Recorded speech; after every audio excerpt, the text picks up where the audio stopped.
Nagbabalik na naman ang inyong tagapaglingkod ng mga balita at pawang katotohanan lamang. Naging mainit nga na talakayan sa mundo ng social media. Talaga naman hindi nga nakawala itong si Kong Abante na ito dahil talagang iimbestigahan ng mga mambabatas dahil nga sangkot ito sa nawawalang pera sa Congress at may pangalan ito sa listahan. Dagdag nga ni Kong Abante na talagang wala nga raw siyang kinalaman at talagang wala siyang ninanakaw ni Singkong Duli na pera ng taong bayan. Ngunit hindi nga naniniwala ang mga kababayang nating Pinoy, lalong-lalo na ang mga mambabatas at mga abogado dahil talagang sangkot ito dahil may pangalan sa listahan na nakipaghati nga ito sa ninakaw nilang kaban ng bayan. Ngayon nga ay hindi papakawalan itong si Kong Abante na ito hanggat hindi umaamin sa katotohanan dahil kilala nga raw natin itong si Kong Abante na ito na talagang pinaglalaban nga raw niya ang taong bayan. Ngunit tila kabaliktaran ang nangyari ngayon dahil lumabas ang kanyang totoong pakay at ang kanyang totoong adhikain. Ngunit dagdag na maraming netizen na idaan pa rin natin sa tamang proseso na talagang imbestigahan ito. Kung mapapatunayan na siya ay may sala at sangkot ay dapat siyang maparusahan at makulong at pagbayaran niya ang kanyang ginawang mga kalokohan. Kaya naman umagri ang maraming netizen na kailangan magkaroon tayo ng patas na paglilitis nang sa ganon ay hindi magaya kay Kuting ng Norte na gumagamit ng salapi. Para nga sa karagdagang impormasyon, panoorin nga natin ang buong video. At kung bago ka pa lamang sa aking channel, huwag kalimutan i-click ang subscribe button at notification bell para lagi kang updated sa ating mga bagong video. At para sa solid viewers natin dyan, maraming salamat sa walang sawang pagsuporta. Or in the same way you judge others, you will be judged, and with the measure you use, it will be measured against you. Oh.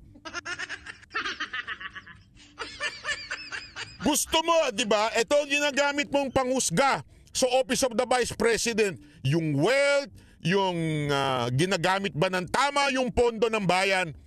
The same judgment I will use against you.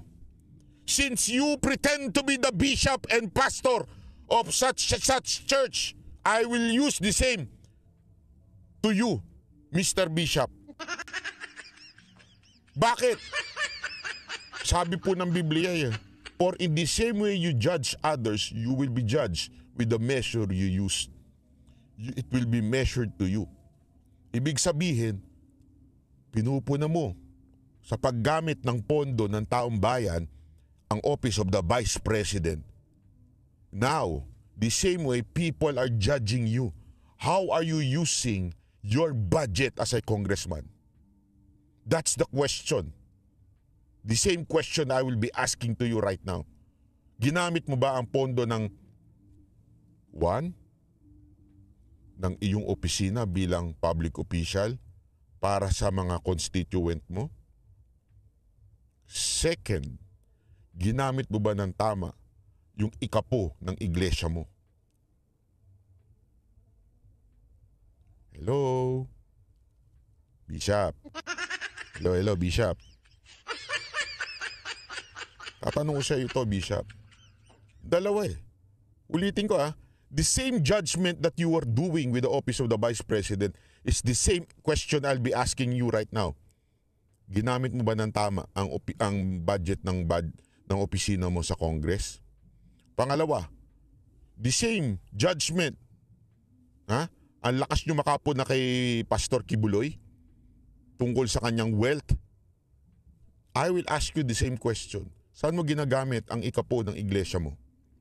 Remember, there's a big difference between you and Pastor Kibuloy. Si Pastor Kibuloy, yung wealth niya, nandun ginagamit para sa buong iglesia.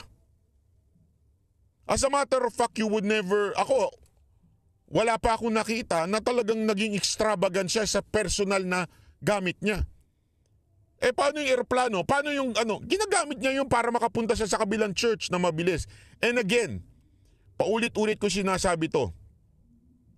I am not promoting and saying that Pastor Kibuloy doctrine or faith is true. Never kong sinabi yan. Hanapin nyo sa lahat ng live ko, never kong sinabi yan. I never promoted yung kanilang doctrine because I have different understanding on their doctrine. Second, never ko din pinromote ang religion nila o ang KOJC. Never. Hanapin mo sa lahat ng live ko, wala. What parang pinaglaban ko sa kanila ay ang vlog natin sa kanila, it's the treatment of the government bilang ordinaryong Pilipino. Pinaglaban ko not their religion, pero yung karapatan nila bilang Pilipino. Karapatan ng isang tao na siya po ay inosente until proven guilty. Saan ko nakita yan? Nasa batas natin yan. A person is innocent until proven guilty.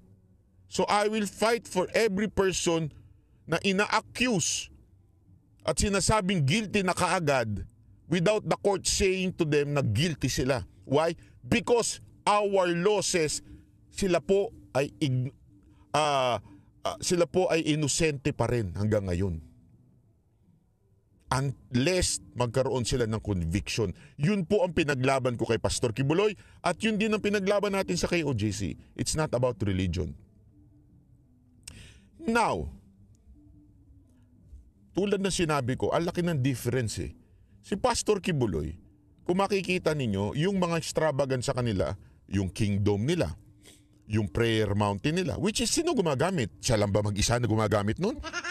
Silang lahat.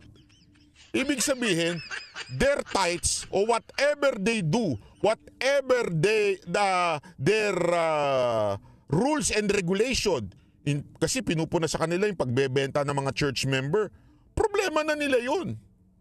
As long as ginagamit, not just for Kibuloy, ginagamit yun sa lahat ng members. Yung eroplano nga, di ba, saan ginamit yun? Para sa bayan, kay Pangulong Duterte. Sa kampanya niya, sa ibang mga politiko, pag meron silang social service, dun din ginagamit. Ibig sabihin, not for personal use. Wala naman ako nakita naka-Rolex si Pastor Kibuloy. So far, wala ako nakita, ha? Magandang sasakyan. O, saan ba ginagamit yun? Ginagamit lahat ng kanilang mga workers yun. Yung mga sasakyan na yun. Nakita nyo ba, may bus pa silang mas maganda pa dun sa talagang alam mo yung pang mga bus na mga artist, mas maganda pa dun. Saan ginagamit? Pag meron yung workers nila. So whatever nakukuha nila sa church nila, ginagamit nila sa kanila. Tanong. Ikaw ba, bishop, yung iyo bang ikapo, ginagamit nyo sa kapakanan ng buong iglesia?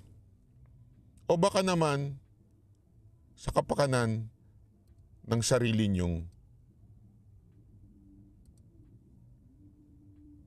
display? Ako nagtatanong lang po ako sa inyo, ha? Bakit? Kung meron tayong Republic Act 6713 Section 4, kung ikaw ay isang public official, ganito ka dapat. Meron din po niyan. Saan po? Kung ikaw ay pastor, kung ikaw po ay bishop, bishop po siya eh. Ibig sabihin po ng bishop, medyo pagkaalam ko, meron kang nasasakupang mga iba't ibang mga pastor. Mas mataas ng konti ito sa pastor eh. Di ba?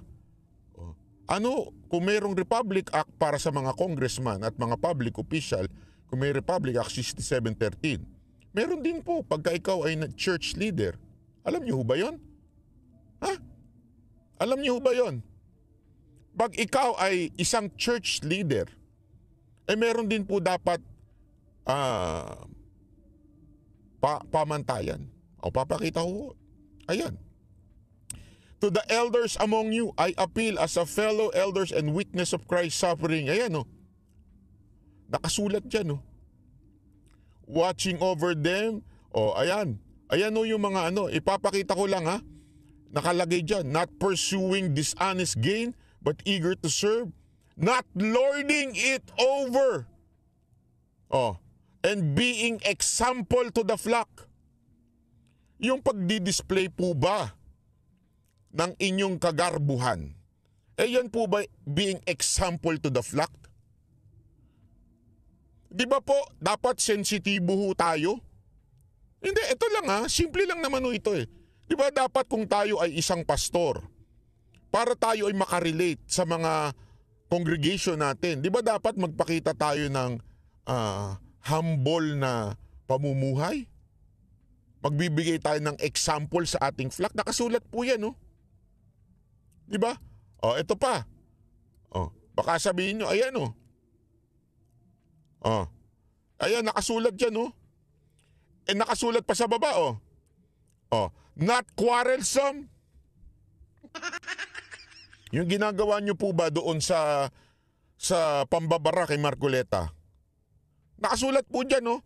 He is trustworthy, saying whoever aspires to be overseers. Ibig sabihin, yung mga, parang ito yung sa mga church leader. Ganito dapat ang katangian mo. Faithful to his wife. Naku po, patay. Self-control. Naku po, patay. Respectable. Naku, yari na.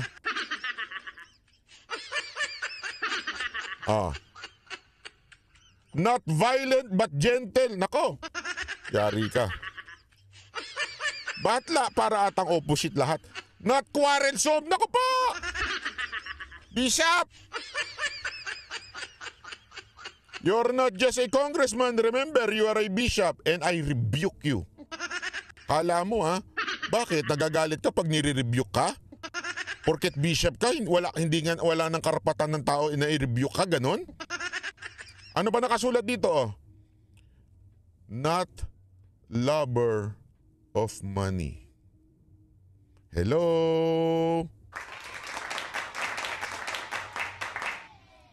Ano masasabi sa'yo ni Abalos? Ikaw talaga. Ikaw talaga. Not a lover of money. Mga kababayan, tanungin ko po kayo. Tanungin ko po kayo. Yan ang mga video at picture. Yan po ba ay not lover of money? Kayo po ang sumagot. Hindi ko huhusgahan si Bishop. Kayo na po, mamamayang Pilipino ang sumagot. Is it not lover of money yung ganyan? Kayo. Eto pa, baka kala nyo tapos na. Bakit to ba importante yan? Kasi nga ito Ito ang pinaka-importante sa lahat. Since you are a bishop, you are the leader of your flock, you are the leader of your congregation, ano dapat ang gawin mo? Ayan. You should be Christ-like. Remember, ano ba ang ibig sabihin ng Christ-like ka? In your relationship with one another, have the same mindset as Christ Jesus. Pareho dapat kayo daw. Diba kasi nga si Pablo sabi niya, imitate me as I imitate Christ. Kasi leader si Pablo doon yun ang sinasabi niya. O ano po ba si Kristo? Who being in very nature God, did not consider equality with God something to be used to His own advantage. Nung nagkatawang tao ang ating Panginoong Yesus, even if in very nature God,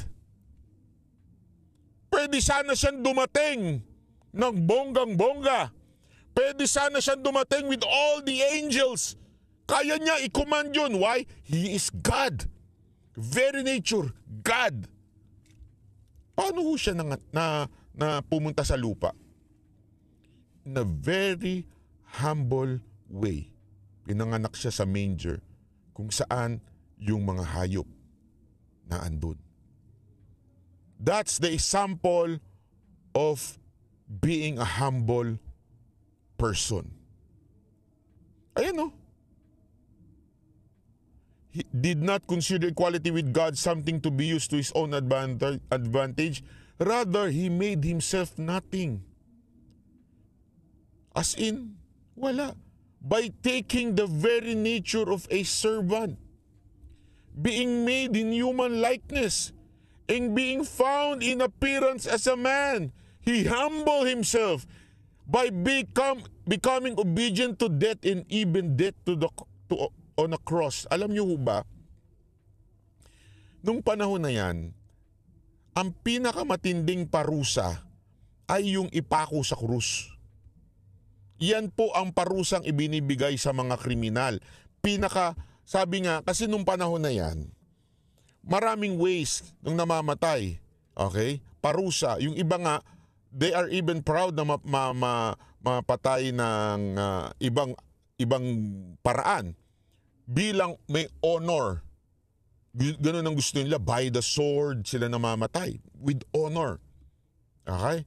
Pero, pag ikaw ipinako sa krus, yan ang pinakamatinding nakaka-humiliate, nakakababa. And yet, the Lord Himself ay nagpasagmit dyan. Ganon.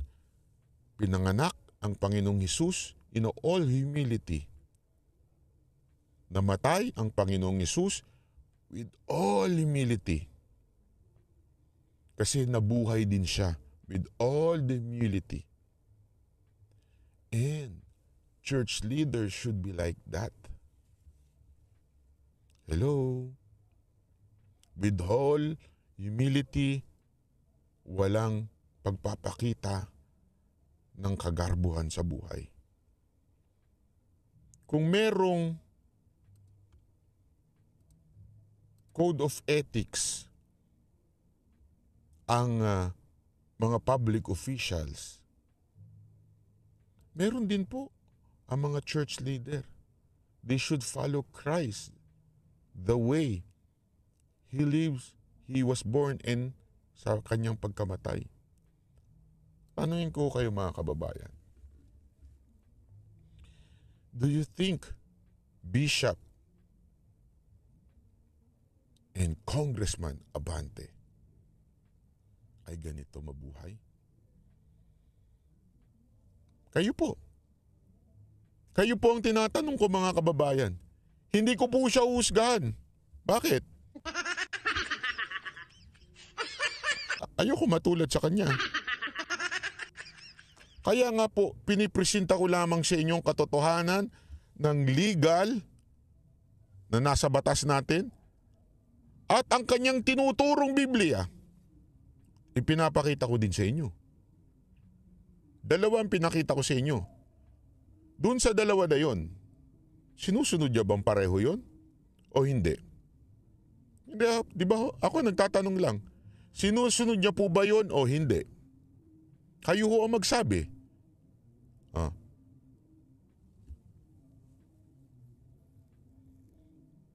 Bago tayo magtapos, meron ako sa inyong isi-share na napaka-importante na maunawaan natin. Bakit to? Kasi ho, sabi nga nila,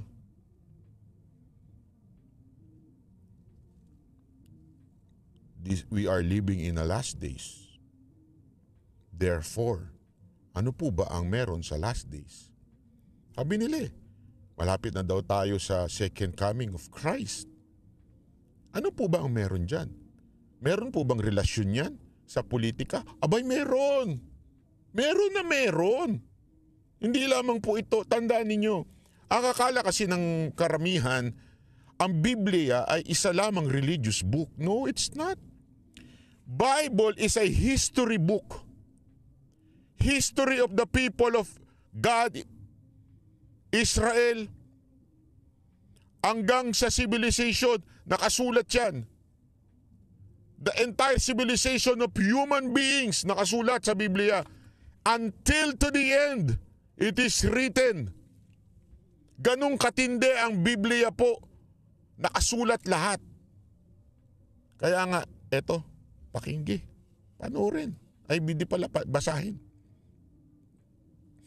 Ito ang Panginoong Hesus na nagsabi na pagdating ng panahon, here are the signs ng end times. Importante ito, baka akala ninyo this is just a religious application. Hindi po. Ayan o. Makikita nyo dyan ha. 4. Basahin na natin ha. Lagpasan na natin yung sa religious part. Okay? Ayan. Verse 6. You will hear of wars and rumors of wars. But see to it that you are not alarmed. Such things must happen. But the end is still to come. Question. When Matthew 24 sinusulat, may social media na? Meron na po ba? Nung sinabi ng Panginoon ito, may social media na? Wala. May telebisyon na ba nun? Wala. Dyaryo? Malamang wala pa rin. So malamang sa malamang, nung sinabi ng Panginoon na you will hear wars and rumors of war, malamang sa utak ng mga disipulo, paano mangyayari yun? Paano mangyayari paano namin maririnig ang wars and rumors of wars? Kung malayong lugar yun, tandaan ninyo, isang lugar lang yung nandyan na sila sa Israel niyan eh. O ibig sabihin, malaki pa ang buong mundo. How are we going to hear rumors of wars? How are we going to know that there are wars happening? Antindi. Dito pa lang sinasabi na ng Panginoong Hesus ang social media. Alam niyo ba, noon pa lang alam na ng Panginoon yan, it will happen. As a matter of fact, sabi pa nga ng Panginoon, darating ang panahon na maipipreach ang gospel sa kaduluduluhan ng mundo. How is that going to happen? God knows that there would be transportation. God knows that there's going to be airplanes. And God knows that there will be social media. That those social media will reach the end of the earth. Even hear rumors of wars.